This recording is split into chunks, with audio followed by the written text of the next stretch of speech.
In 2024, I downloaded the Unity game engine and set off to create a dynamic new take on the party game formula. Inspired by the likes of Mario and Pummel Party, create a faster board game with more engaging gameplay mechanics and twists that turn the genre on its head, with vibrant, handcrafted unique boards and a handful of the best minigames to round it all off. A board game where your skill and strategy actually affects your position in the leaderboard. A board game where you don't just roll your dice, you throw it.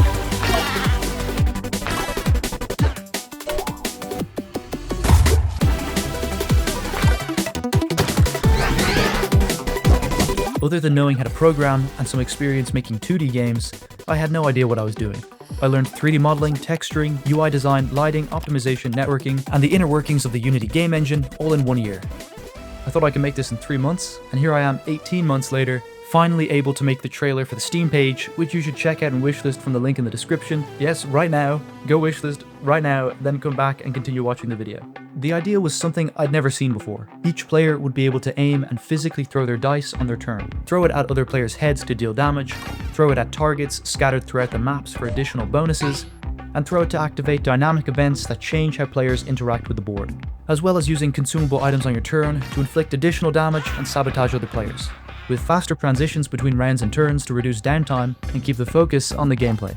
The development for this game has seen multiple iterations. Probably around 10 months of work is content that has been either completely scrapped or code and art assets redone to the point where it is no longer the same project, but is still technically the same project, which really puts things into perspective on how long this game development process takes when you don't know what you're doing. But the big question, why did it take 500 days to make the trailer for my game?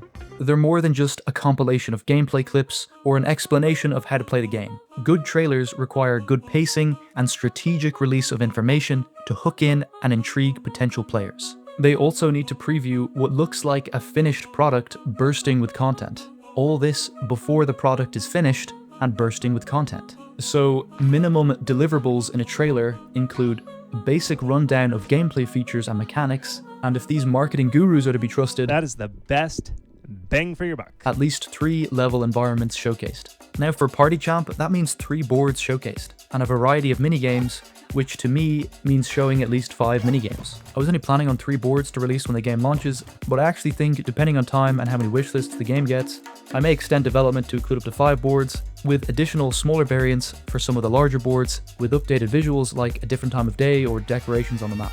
The game supports up to 8 players, so it would probably work out best to have a large and small version of the same board, so a group of 4 players or less can have more maps to play. The first board, Champ Coast, has seen the most revisions to date, and up to the first year of development, it was the only board in the game. The past 6 months, I've worked on the second and third boards, one of which was made in about 3 weeks. The smallest of the 3 boards, with the working name Gravity Lab, takes place in a small underground laboratory in the heart of a gravity crystal mining facility. The symmetrical, circular design of the board centers around intermittent gravity flux events. Occurring every few rounds, a black hole forms in the center of the board, pulling any dice or items into its vortex. This is the board mechanic I was most excited about making before I started development. The visuals had a bit of a bumpy road. I struggled with the color palette, and just making the map look like a nice, clean laboratory, but not empty, proved more difficult than I originally thought. This is also around when I decided to stop doing baked light maps and just embrace the shadowless, flat visuals and cartoony aesthetics. I think it ends up being an improvement visually, and it means less work for me going forward because I don't need to do light maps.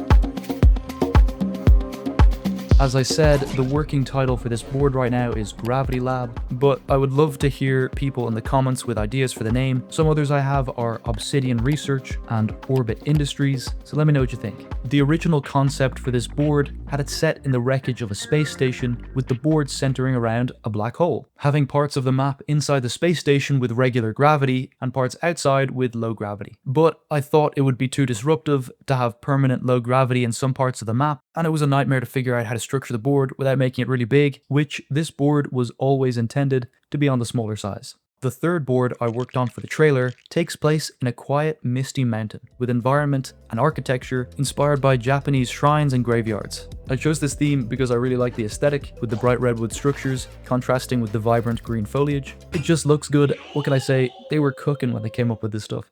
My design philosophy for boards requires this kind of funhouse approach. I like to think of each board almost like it's an attraction or combination of attractions in an amusement park.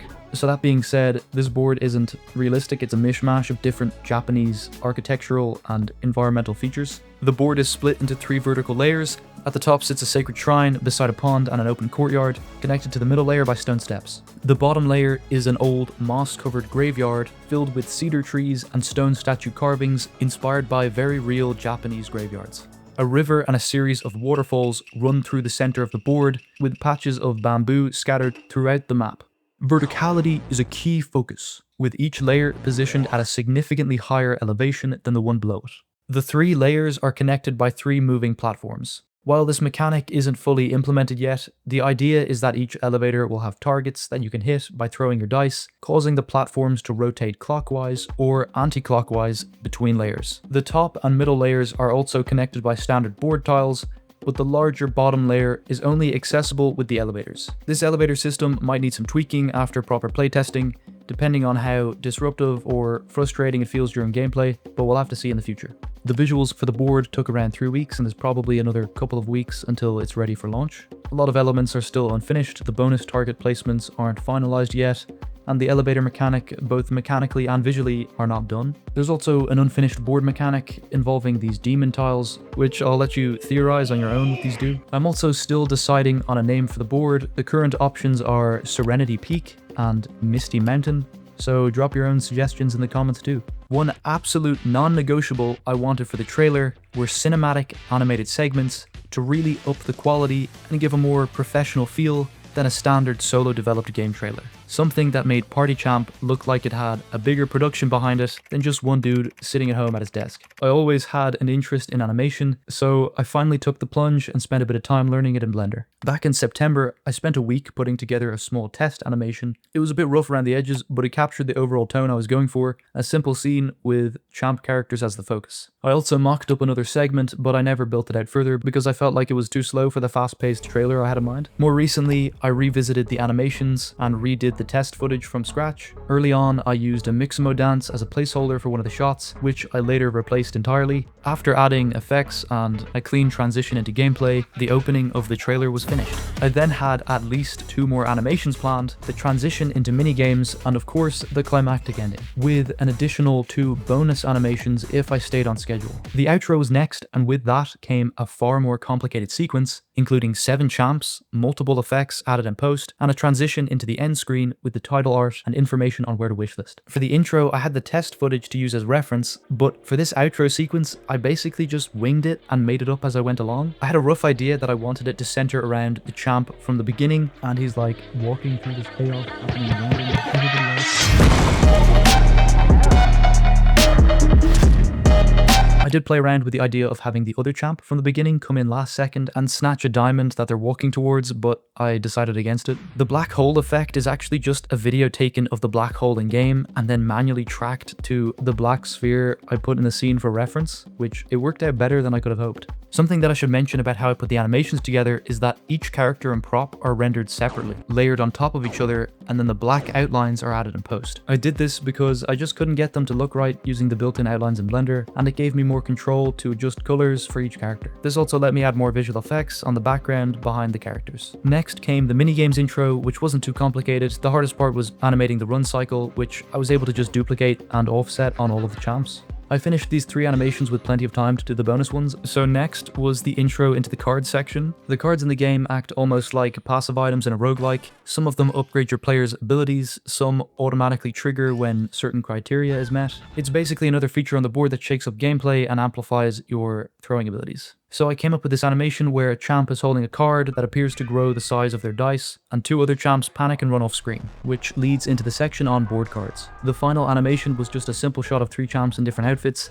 It really didn't take too long, and I'm happy with how it turned out. After adding all of the finishing touches, I finished the animations right on schedule. Next thing I needed to do was get footage of the minigames. I wanted to showcase 5 minigames. I recorded gameplay footage months ago for them, but just recently spent a few days upgrading and redoing visuals to just give them that extra level of polish. I don't have names for any of them yet, so I'm all ears for any suggestions. The first minigame shown is my take on a Subway Surfers style lane runner in a crystal mine with obstacles to dodge and jump over. Taking damage reduces your points and you'll fall further behind. I made some basic bot behaviors to control other players, so that goes for any of the minigame footage you see in the trailer. It's all camera trickery and bots. In the second minigame, you race other players to the finish line, breaking through the correct doors in each section to stay in the lead. At the beginning of the race, a series of symbols are generated and then hidden. You'll have to memorize the symbols and choose the correct door corresponding to the highlighted symbol. However, the symbols are not highlighted in order. You'll have to try and remember all 7 of them rather than just the first few or the last few. Kind of like DoorDash from Fall Guys, but with a memory twist.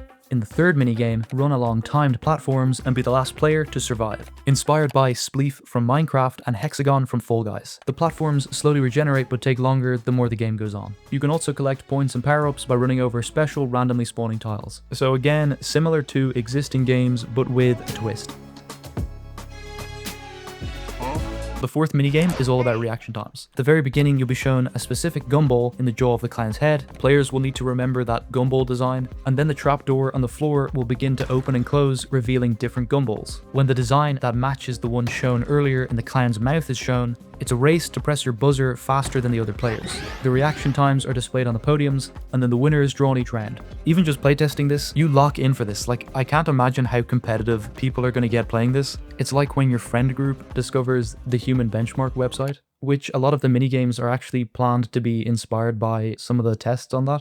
The fifth minigame is a classic arcade game, Whack-A-Mole. Collect the happy green aliens and avoid the red angry aliens. The player that finishes collecting all of the green aliens first in a set receives an additional bonus point. So it's a game where both speed and accuracy are important. Whack-A-Mole is a pretty standard minigame addition, but one that I think would be missed if it wasn't included. My skill set has come a long way in 500 days, and I couldn't be more proud of what I've achieved. With these minigames done, the trailer was complete. You can check it out on the channel or just head straight over to the Steam page and watch it over there. Here's to 500 more days of development, but preferably I finish this game before then.